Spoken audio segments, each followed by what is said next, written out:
Earth lost 3 billion people, then unleashed its deadliest weapon. The Earth was quiet. Too quiet. Once, this planet was full of life. Cities glowed at night.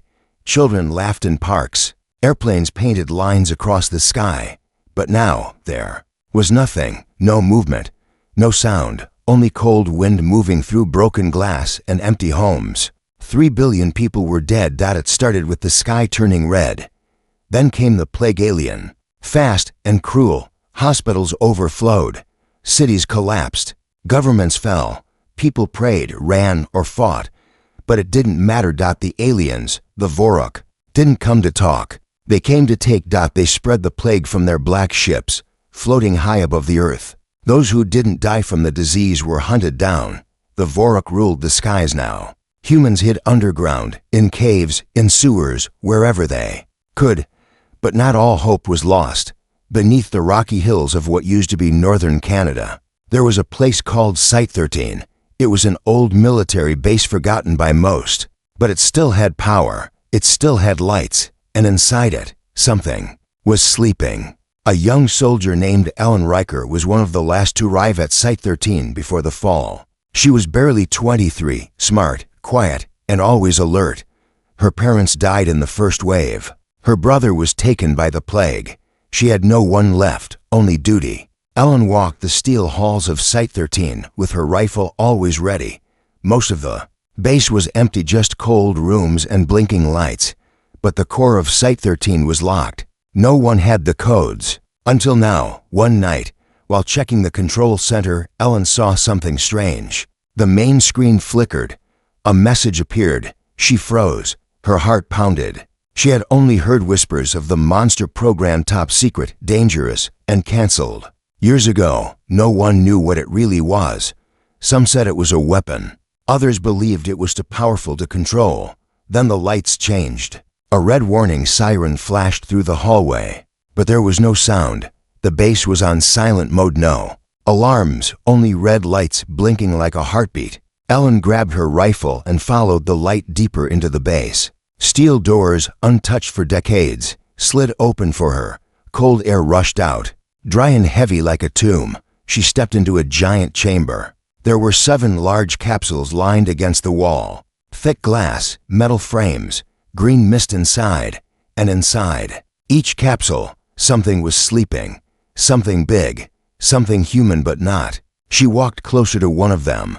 The figure inside was tall, muscular, with strange armor grafted to his skin. His face was calm, but there was something terrifying in his presence. Even asleep. His nameplate read, Kale Genome 1A. Ellen's fingers trembled as she touched the control panel. Next to the capsule, a voice echoed from the speaker. Monster. Unit 1. Awakening process begins. The chamber lights turned blue. Mist hissed from the capsule. The glass started to lift. Ellen stepped back, her rifle shaking in her hands. The man opened his eyes. They glowed. Not like human eyes. His eyes were like fire, burning golden from inside. He did not speak. He only looked at her, calm, still, as if remembering something ancient. Then he stepped out. He was barefoot, his skin marked with scars and strange runes. He looked around slowly, scanning the room like a predator waking from a long sleep. Ellen raised her weapon, but something inside told her, don't shoot. Kale turned to the other capsules. The next one hissed, then the next. More monsters began to wake. One woman had silver eyes and long dark hair. Another had arms that shimmered like metal. They all looked human, but they were not. They were built to fight. Built for the final war. As they opened their eyes, the base's old speaker system played a message. A voice, maybe from a long-dead general. If you are hearing this, Earth has fallen. The monster program is our last hope. You were made not to survive but to strike back. Outside, in the sky above the Earth, the Vorok ships floated, silently, watching, waiting. They thought Earth was finished. They were wrong. The chamber was cold. Metal walls, dim lights, and silence thicker than fog. Kale stood in the center, bare, motionless, his golden eyes burning like stars lost in a dead sky. Water dripped from the capsule he had broken free from. His breath was deep, slow, controlled. Ellen watched him from behind the safety rail. Her hands shook slightly. She wasn't afraid. Not exactly. It was something else, like standing near a sleeping volcano, silent, but full of ancient fire. Cale turned slowly, his gaze landing on the 6 other sealed vaults behind him. His bare feet echoed softly on the steel floor as he approached them. With each step, the lights above flickered, almost like the base was reacting to his presence. Subject 1, biosigns stable, neural sync, active. The voice came again from the old intercom. No one had spoken through it in years. Suddenly, a hiss escaped from the second capsule. Steam rushed out like breath after centuries of sleep. The seal cracked. Inside, a woman floated in silent stall, lean, with silver hair flowing like silken liquid. Her capsule opened. She fell forward, but Cale was already there. He caught her before she touched the ground. She blinked, confused. Her lips trembled, and then she whispered one word, "Cale?" He nodded. No words, just recognition. Ellen stared. They knew each other. But how? These beings were supposed to be weapons, machines, not people. The screen behind her flickered again, unsealing monster units to through 7. More capsules. Began to breathe. Green mist spilled from the cracks. Lights turned from red to white. Each chamber clicked, unlocking secrets the Earth had buried long ago. One by one, they woke up. A man with black skin that shimmered like armor.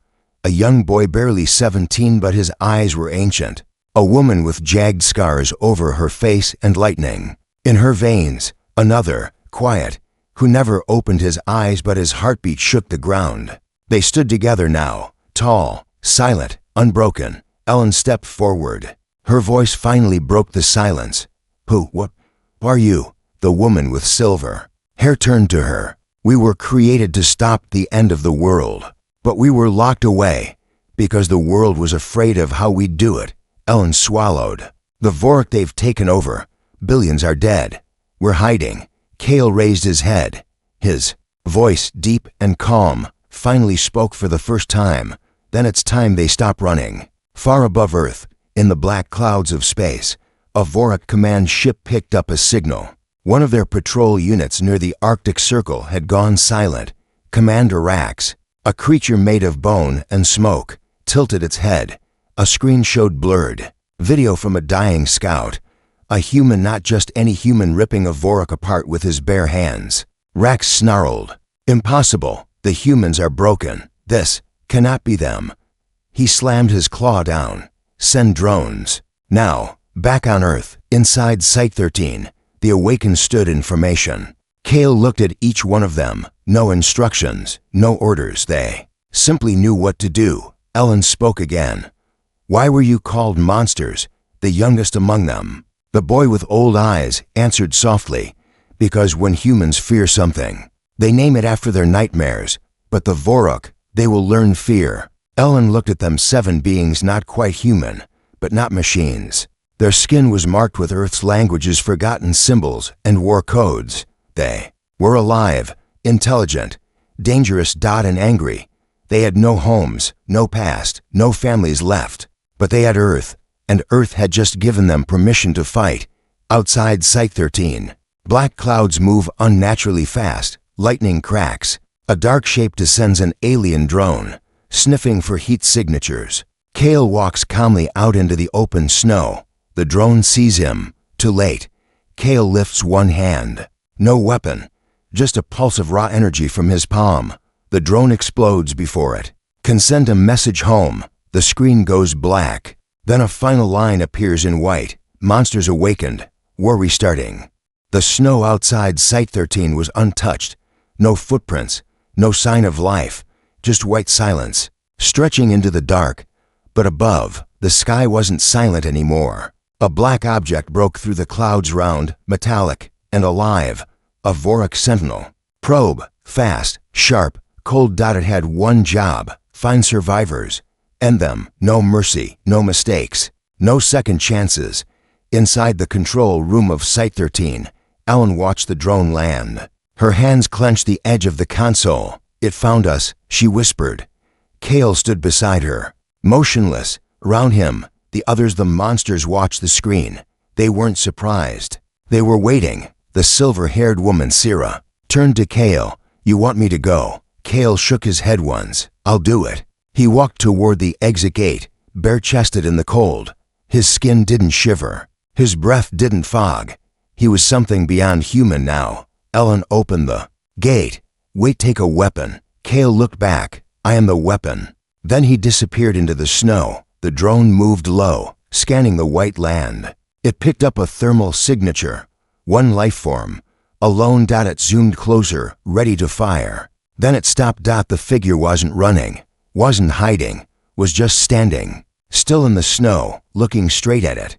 Calm, unarmed. Kale. The drone's logic core hesitated. To confident, to still, not prey.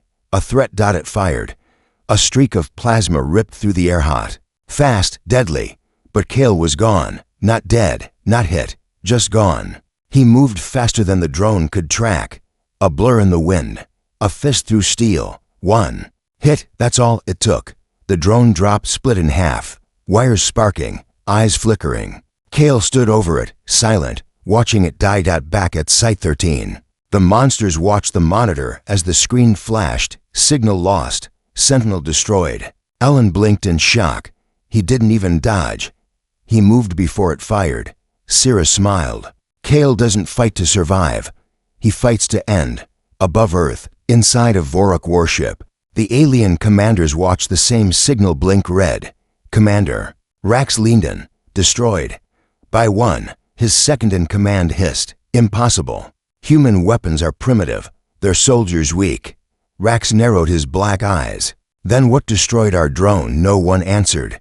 He turned to the holographic table, pointed at Earth. Send the Reapers. I want proof. Meanwhile, Kale returned to Site 13. Snow clung to his feet, but there wasn't a scratch on him. He nodded at the others. We're exposed now. More will come. Sira cracked her knuckles. Good. Let them, the youngest among them, Juno, stepped forward. We need to move. If they track us here, they'll drop bombs. Kale looked to Ellen. What's nearby? She hesitated, then pulled up a map. There's an old weapons depot, Nexus 14, 30 miles north, buried under the mountains, still untouched. Kale turned to the others. We move before dark, and if anything follows us, he paused. Let them try. That night, as the team prepared to move, Ellen sat alone, rewatching the footage of Kel's battle. Frame by frame. No blur, no movement. Just gone. Then impact. The alien never had a chance. She whispered to herself, we used to be prey. But now, maybe. Not anymore. Then the power flickered. She looked up, outside. In the sky, dozens of black dots fell through the clouds. The Reapers had arrived. The camera pulls back high into orbit. We see Earth scarred, quiet, but still burning inside. In the shadows of destroyed cities, in underground bunkers, in lost human outpost, screens flicker. The monsters have returned. The Vorok are watching, and war has awakened. One monster destroyed a drone. Now 7 are awake. The galaxy has one question left. Can Earth rise again? The group moved through the frozen wasteland like ghosts, silent, unshaken, and deadly. They were heading north, toward Nexus 14, an old Earth weapons vault hidden under the mountains. Ellen walked with them, still unsure what to call them, soldiers, weapons, or something else. They had no uniforms, no flags, just skin marked with codes, scars, and strange armor. But that night, under the cold stars, something changed. The fire crackled. The snow around them melted slightly. The group rested. Not because they were tired, they didn't seem to need rest, but because Ellen needed it. Sira, the woman with silver hair and glowing veins, sat across from the fire. Her eyes fixed on the stars. She didn't blink. Her fingers traced the dirt. Beside her, drawing a strange pattern. A circle, with 5 dots inside. Ellen noticed. What is that? Sira blinked. I don't know. Then paused. Yes, I do. Her voice cracked. I used to draw this when I was little. It was our family. Me, my sister, my parents, and our dog. Kale turned his head slightly. You remember? Ellen asked. Sira nodded. Slowly, just a flash, a smell, fresh bread. My mother's hands. Then nothing. The boy, Juno, looked up from sharpening a blade. They tried to erase it, our past, but some of it is still inside. Cale stood and walked to a tree. Placing a hand on the bark, he closed his eyes. Ellen watched as his fingers slowly curled into a fist. He spoke, softly. My name wasn't always Cale. It was Micah. I had a little brother. He liked space movies. Ellen froze. You remember your real name? Cale opened his eyes, glowing. Brighter now. I remember him crying when they took me away, the youngest of the team. A quiet girl called Rhea whispered. They told us we weren't human anymore. But they lied. Somewhere deeper in the galaxy, inside a floating Vorak archive ship, a figure walked through data files, black liquid screens glowing with stolen memories. Subject, Cale, Unit 1A, memory suppression, failed. Subject, Syrah, Unit 3C, emotional. Core, active. Warning, memory echo detected. The alien archivist hissed. They are remembering. This is dangerous. Commander Rax appeared on the screen. Then accelerate cleansing. If they reclaim their humanity, we lose. Back in the mountains, the team reached the entrance of Nexus 14. A thick steel door stood hidden under the snow, almost like a buried tomb. Juno walked ahead and placed his hand on the panel. A soft light scanned his palm. Access granted. Welcome back, subject for F. Ellen raised her brow. How does it know you? Juno smiled sadly. We were trained here, before we were frozen. The doors opened slowly with a long mechanical groan.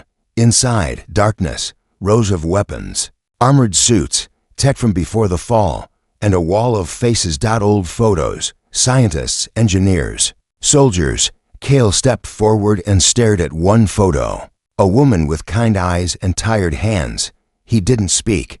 He simply reached out and touched the glass. Then he whispered, Mom. The team stood in silence, not as weapons, not as monsters. As people.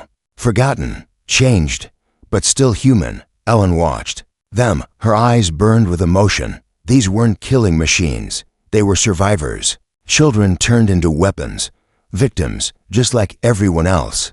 I thought you were made in a lab, she said softly. Syrah answered, we were. But we were taken first. That night, as they rested inside Nexus 14, old memories began to return. One by one, voices, laughter, the smell of rain, piano music, a lost song from Earth's past. Juno hummed it softly. The melody echoed through the cold metal walls. Ellen looked around and realized something powerful. The Vorak hadn't just tried to destroy Earth's people. They tried to erase Earth's soul, but the soul was waking up inside a hidden Vorak lab. A tall alien scientist looks at a monitor. The monster files are breaking apart, memories leaking through. A line of warning flashes. Project termination. Required. Full reawakening in progress. Then an alarm sounds. One of them remembers everything.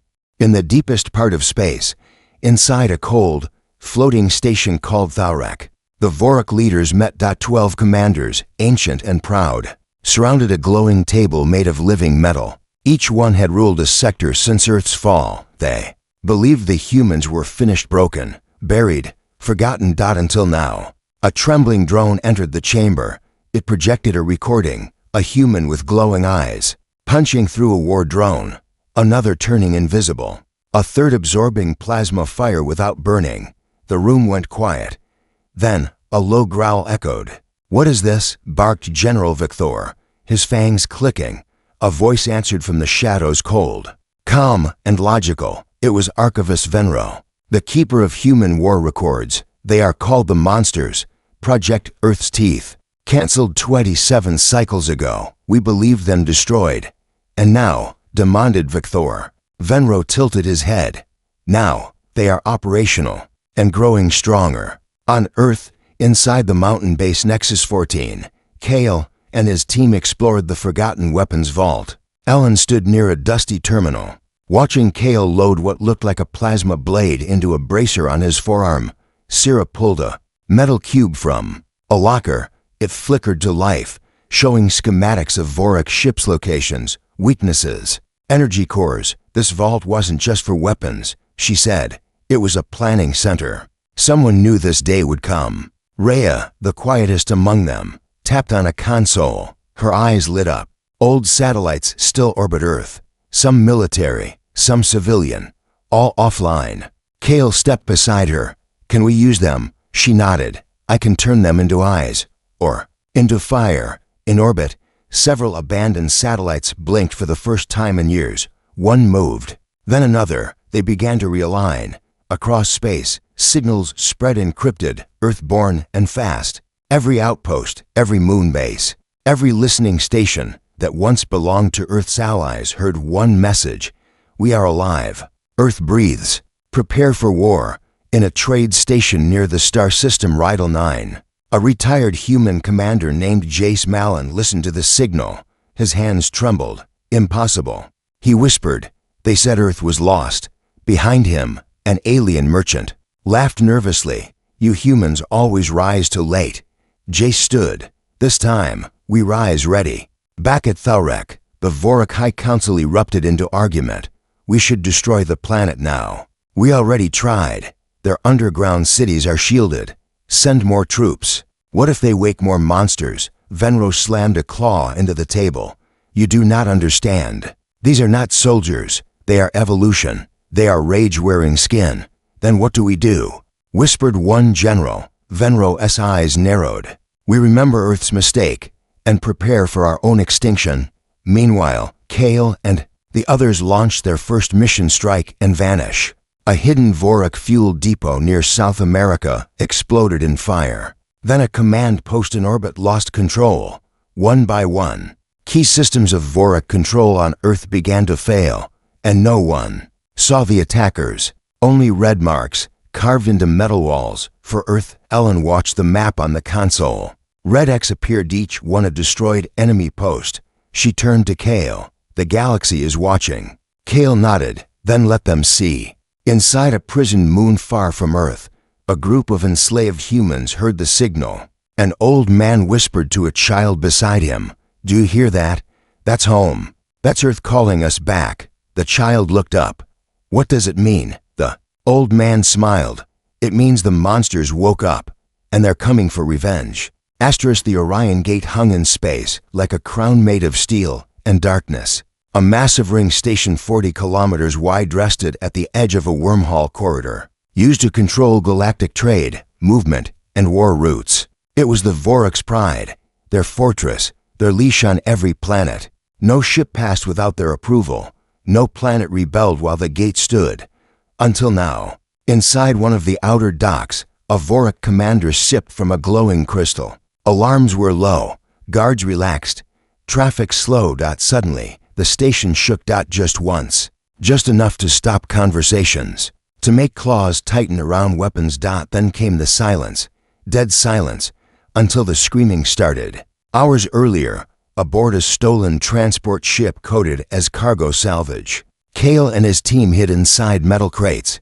Their bodies were still. Minds focused. Armor sealed. Weapons humming low. Once we're inside, Kale said calmly, we don't retreat. We take the core or we don't leave. Sarah cracked her knuckles. Let's make history bleed. The plan was simple. Get in. Overload the gate's power heart. Leave it floating in pieces. But when Kale entered the lower ring, everything went wrong. A patrol spotted Rhea. She didn't run. She stepped into the shadows and vanished. One Vorik followed. Only one came out. And he was missing a head. The team moved like shadows through steel halls. Juno climbed up a fuel tower, dropped silently into a security nest, and disabled communications. Syrah stormed the central hallway, absorbing enemy plasma fire with her kinetic skin. She smiled as the shots bounced off her, then returned fire faster, sharper, deadlier. Kale led the charge through the station's inner heart. Hand-to-hand combat. No hesitation. His strikes were too fast, too heavy. Bones broke like paper. They weren't fighting soldiers. They were fighting nightmares. The Vorik resistance collapsed in under 7 minutes. Dozens dead. Dozens more running. Kale reached the command core, a sphere of blue energy rotating inside a magnetic shield. He pressed his palm to the override panel. Reactor access granted. Subject 1A recognized. Ellen, watching from a cloaked shuttle outside, gasped. They still remember him. Even the machines know his name. Inside the core chamber, Kale looked at his team. The station controls every jump path near Earth. If we leave it standing, they'll come again. Rhea nodded. Then we bury it. Kale inserted a coded spike into the terminal. Alarms blared. SELF destruct in 300 seconds. Outside, in space, the station's lights turned blood red. Ships around it panicked. Shuttles scrambled. But it was too late. The monsters didn't escape. They walked through fire to reach the extraction point, fighting as the station fell apart. Vorak captains threw everything at them. Elite guards. Drones, gas. Syrah caught a captain by the throat and whispered, "This is for Earth," before crushing his helmet.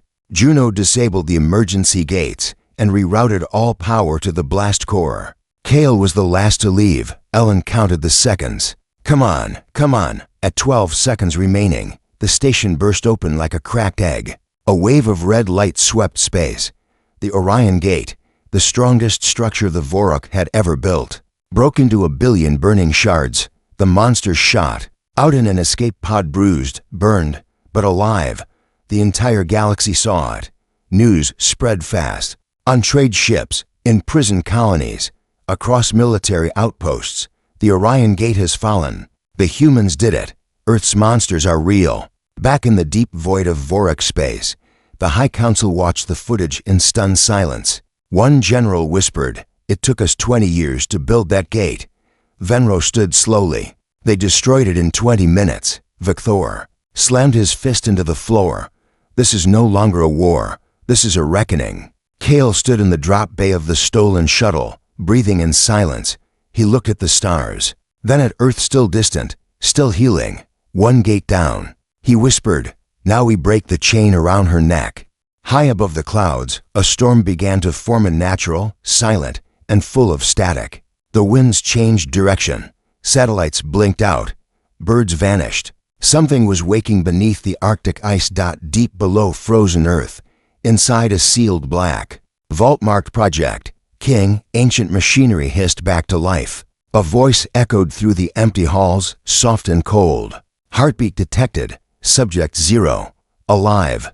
In Nexus 14, Ellen stared at the satellite feed. The Arctic was glowing. Not heat, not radiation. Something else. Something old. Rhea turned pale. "That's not a weapon vault." Kale stepped forward. "Quiet, unreadable," Syrah whispered. "Is that what I think it is?" Kale nodded once. "That's where they put him." Ellen frowned. "Who?" Kale looked her in the eyes. "The first. The one they made before all of us. The prototype that was too strong. So they locked him away." The king. Inside the ice vault, heavy locks turned for the first time in 30 years. Frozen air hissed out. Blue lights flickered. In the center stood a massive chamber, and inside it a man, or what looked like one. His body was covered in layered black armor, organic, pulsing slightly, like it was breathing. His arms hung low, fists clenched. His eyes were closed, but the heartbeat grew louder. Then they opened, not glowing like Kel's, not gold. White, pure white, blinding. The vault walls cracked, the sensors melted, the cameras died. Subject 0 was awake. At the same moment, in Vorak space, panic turned into full collapse. The fall of Orion Gate had shaken their control. Now, intercepted data revealed something worse. The king is active, inside a blood-lit war chamber. Venro threw a data crystal onto the table. "You fools thought Kale was the problem. That was the soldier. This is the general." A commander growled, "No human is worth this fear." Venro hissed, "He's not human. He's what Earth became when you pushed it too far." Back on Earth, a wind unlike any other swept across the Arctic. The vault exploded from within, sending icebergs into the air like glass. From the smoke stepped a figure, tall, silent, and terrible. He had no name. He had given it up to become something more. But Ellen, watching from a distant surveillance drone, whispered, "He looks like a king." Kale stood at the edge of the hangar, staring at the screen. Juno looked at him. "Will he help us?" Kale didn't answer at first. Then he spoke, quiet and low. "If he remembers who he was, yes. If he doesn't." The silence finished the sentence. Far away, in the shadows of burned cities, human rebels began rising. Prisoners escaped. Old weapons were dug up, Messages traveled fast. The monsters live. The king walks. Earth rises. The galaxy, once full of noise, now held its breath. Kale met the king alone. On a cliffside overlooking the shattered Arctic plains, the king waited. Kale approached slowly, like a child walking toward a father. "You remember me?" Kale asked. The king turned. His voice was deep, calm, icy. "I remember everything." Kale lowered his head. "They need you again." The king looked at the stars. "They never stopped needing me, but they were not ready." Kale stepped closer. "They are now." The last image is simple.